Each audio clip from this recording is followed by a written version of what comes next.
Joining the show all the way from Columbus, Ohio, he's a commentator and analyst for the CWL, my good friend Chance. Welcome back, buddy. How's it going today?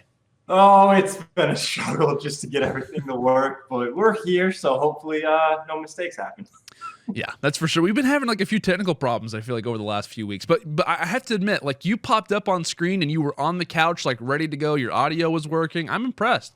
Props. And now we just have to make sure it lasts because apparently it's getting skippy and it only works for 10 seconds at a time. So I don't know. Fingers crossed. We'll do our best. But obviously, we got to talk about week 2 of Division B. It got incredibly crazy. We saw a ton of upsets, which now leads us to quite a bit of questions regarding the CWL and especially teams kind of moving in to Fort Worth. But let's go ahead and start with a team who now sits at the top of the standings, 100 Thieves. Chance, this team a week ago sat with a 1-2 record and the number 5 spot. They have a perfect 4-0 record, dropping only 2 maps in total versus Envy, EXG, Heretics, and E6 this week. To put it lightly, what do you think has caused this sudden spark for 100T? I mean, it's got to be the roster change. Even if it's not a direct Priest of Pharaoh upgrade, it's like a vibe upgrade. Like the team felt like they needed to make something happen. They make a switch. Turns out Priesta is godlike on the map this year. And so he's obviously been a massive benefit. So it's got to be the crux, right? Make a roster change. Vibes are better. You're more willing to put in the extra time. You feel more confident going into every single match. And yeah, that's why 100 Thieves is better now. I will say, like, one thing for me that I think a lot of people are sleeping on, obviously we've seen Priesta come in and be a fantastic player. I mean, he literally dropped, like, what was like 18 kills in Search and Destroy yesterday versus E6, so obviously he's influential. But I think Coach Crowder as well has kind of provided a new life for this team. Like, having a second communicator, we've been seeing, especially in the 100 Thieves, like, kind of YouTube series and stuff, seeing him, like, really go in depth with the players, kind of going over film especially. I think he's been a huge improvement for this team and kind of giving them a reality check. But as of recent, I mean, for sure, it's looked like Priesta, Slasher, and Octane is kind of the more defined big three over time. But after a scary week 2, obviously 100 Thieves have looked fantastic, right? Maybe where most of us probably expected them to be when the team was originally formed, even with Pharaoh in the lineup. I mean, we were talking about, look at these 3 on paper. Regardless, they're starting to kind of get back somewhat into that previous notion.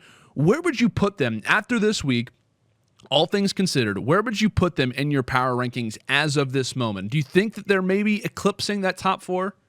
Well, so I mean, for every team, there's like a best case scenario, worst case scenario, and kind of like the average of the two. I still think worst case, 100 Thieves could end up like top 12. Mm-hmm. And I say that just because how good a bunch of the other teams are as well. Best case scenario, like top 2, I'm not convinced that they have it in them to win a tournament yet, but they are definitely knocking on the devil's door as close as they could be. So maybe they'll surprise us and come in at Fort Worth and take the chip. But I think top 2 at best, top 12 at worst. And if it was like a power ranking scenario, top 4, top 6, one of the two. Okay. Probably leaning top 4, but that might be recency bias. Yeah, I can kind of get that a little bit, but we also got to talk about Heretics, right?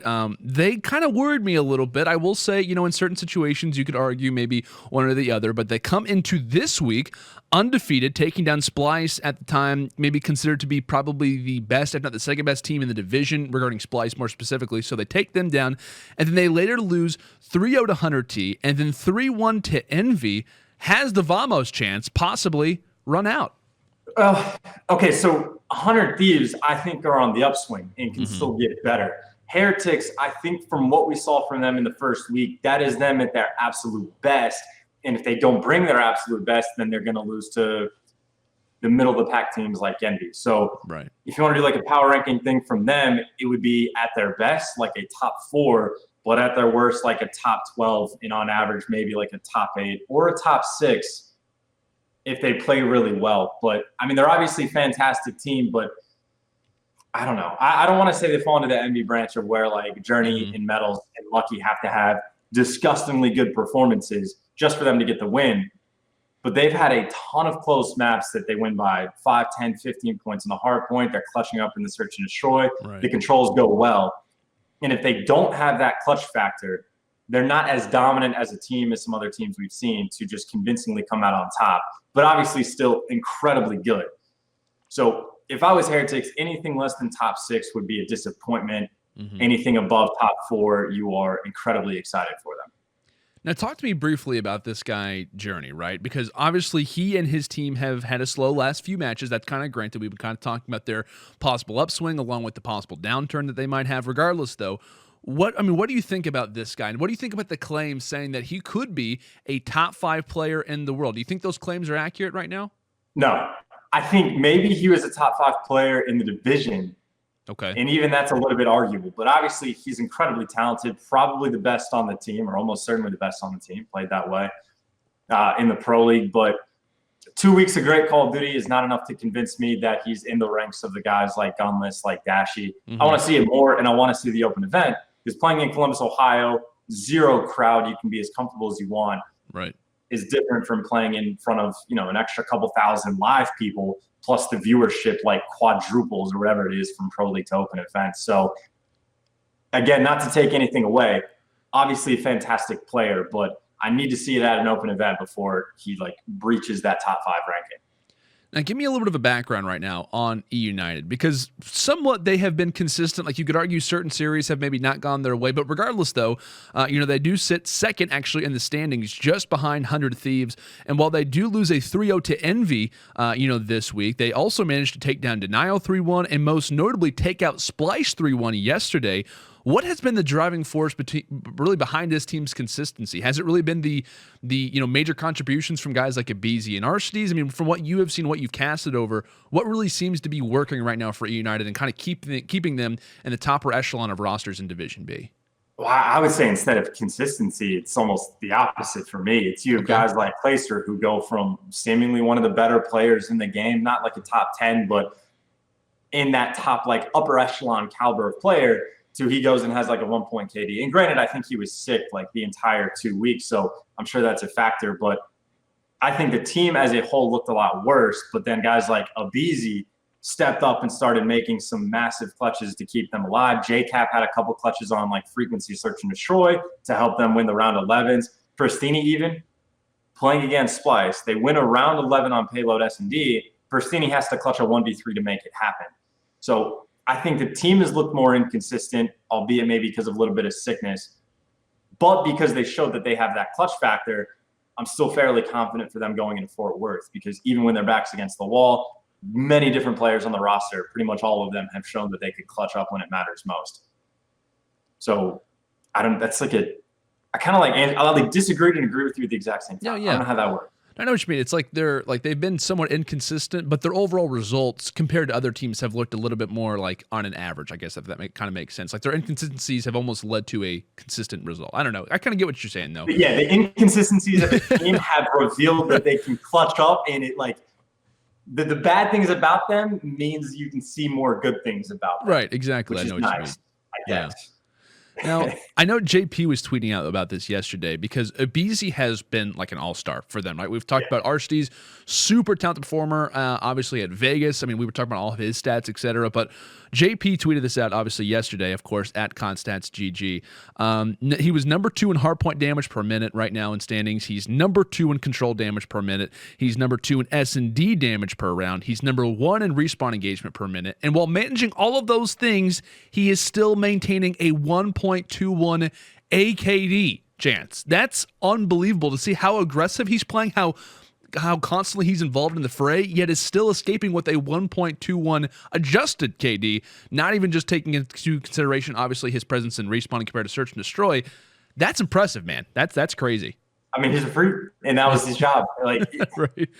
When E United, who's always placing in that top 4 ballpark for the past 2 years, picks up a kid who doesn't have a ton of experience on land, let alone in respawn, his job is to be a freak of nature and drop a ton of kills. And it's taken him a bit. He was definitely great at Vegas, obviously, to step up on that stage, but I think he's gotten even better. Mm-hmm. And this might be close to Abizi's final form. So he's been fantastic. I mean, I think Bevel's kind of pointed out on Twitter, it's the guys that come from the search and destroy community, that's the only place the young talent has to develop. Yeah. It's either playing ranked play or playing the S&D tournaments is the only way to play against top competition. And so that's just what he's been doing. So the S&D is expected that he's going to be good at. And now he's got guys like JCap and Clayster and a very well-rounded team to teach him the ways of the respawn and figure things out with. So Yeah, I think he's found form, and it's great to see. Yeah, I will say United's definitely a team that I have my eye on when it comes down to patches coming up, potentially with assault rifles now coming into fray and et cetera. But regardless, though, we also have to cover Splyce, Chance, because I'm not really sure what to think about this roster, especially last night I had them winning versus United. I thought they would kind of be back, kind of swing things around. Obviously, we just talked about EU, but clearly that wasn't the case for Splyce. Splyce goes from 4-0 now to 4-3, obviously losing their past 3 straight matches to Heretics, Denial, and United. I will say I'm not done with this team in particular because they have had some very close series looking back. It only has been, kind of a 2-week swing if you were to look at their overall performance, but that reverse sweep from Denial surely raised some eyebrows. I don't know about you, Chance. No, I disagree. My takeaway from the Denial Splyce series is that Denial is a legit team and a team that needs to stick around and get better, but that doesn't sway my opinion of Splyce too much. It doesn't raise questions for me because, they bounced back against United, and yes, they got the loss, but I think outside of that first hard point, you had a round 11 that outside of United making some massive clutches, Splyce might get that win. They were Looney had some nasty clutches as well in that same game. The control was super close, and I think the falling heart, it was a very tight series. And if that was expected to be the premier matchup of that division, of the number 2 and the number 3 team going at it, and they're still that tight together, I fully expect when it goes back to an open event that Splyce will never lose that Denial team on land. Well, not on land, sorry, at an open event. And that the mistakes that they had will all get corrected. I have enough faith in this team, enough faith in the players that I'm willing to look past 1 or 2 bad series that they have because they weren't bad enough consistently that I think there's a massive drop off. I just think they had a couple bad maps here and there. There's nothing more to it. And like I said, Denial, United, Heretics, those are some solid teams that you're possibly losing to as well. You got to kind of keep that in consideration and how close those series were. But before we leave Division B, I also have to ask you about Team Envy. They currently sit 6th in the standings, but in their last 2 matches, they've pretty much totally kind of changed things around. They go from losing to teams like EXG and Enigma 6 to coming out and 3-0ing United and then by 3-1ing Heretics. I personally was thinking a little bit in my mind, maybe roster changes could be forming ahead of those 2 losses if they were to kind of keep up the same, back these game 5 situations. I mean, if you're losing to teams like EXG and Enigma 6 with the prestige that a team like Envy has, I was kind of thinking in my mind maybe a roster change could form, but they've changed things, right? They've totally kind of turned things around, and at least in these last 2 series. But what was your take on the way that they closed out Division B heading into Fort Worth? I think that solidifies the team doesn't need to make a roster change. They can figure things out and put it together because, keep in mind, last year in the Pro League, it was the exact same team, bar hoop, that was they need to make a change. Things aren't working out. Yeah. 2 months go by, boom, they win world champs, they're the champions. And so it's the same thing this year where there's one key aspect that they're struggling at. Game 5 searching, well, they're more than that, but their game 5s haven't been great. You flip a couple of those rounds around, they're 6-1 instead of whatever they are, 3-4, 2-5, whatever it is. And then you're feeling great about the team instead of worried about their inconsistencies. So it's another team kind of like Splyce that I think will be able to fix their mistakes. And if Aches gets less hit markers, obviously the S&Ds go better. And I think it's pretty clear cut that Assault and Apathy need to step it up, just kick it up another notch. And then that team turns into a contender because Huke has been just dominant. Silly's been incredible. And X has been all right. But if the other guys can pick it up just a little bit, Envy's going to be perfectly fine. Pretty up to the game 5s, and then they'll be a much better team. Yeah, I'm really interested to see, that's another team for me with the patch, et cetera, that's kind of coming up.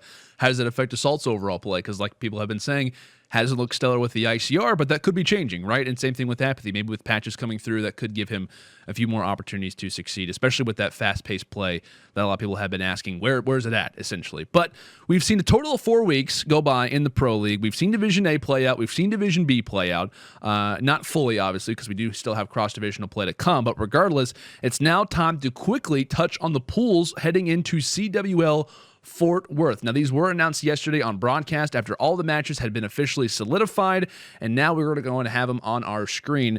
Chance, after we look through these pools, obviously Pool A, Pool B, Pool C, and Pool D, there kind of was an outlier to a point. A lot of people were immediately saying, oh my gosh, an immediate pool of death. In your mind, a lot of people have been saying Pool D is the one. Do you agree with that claim, and why is that the case?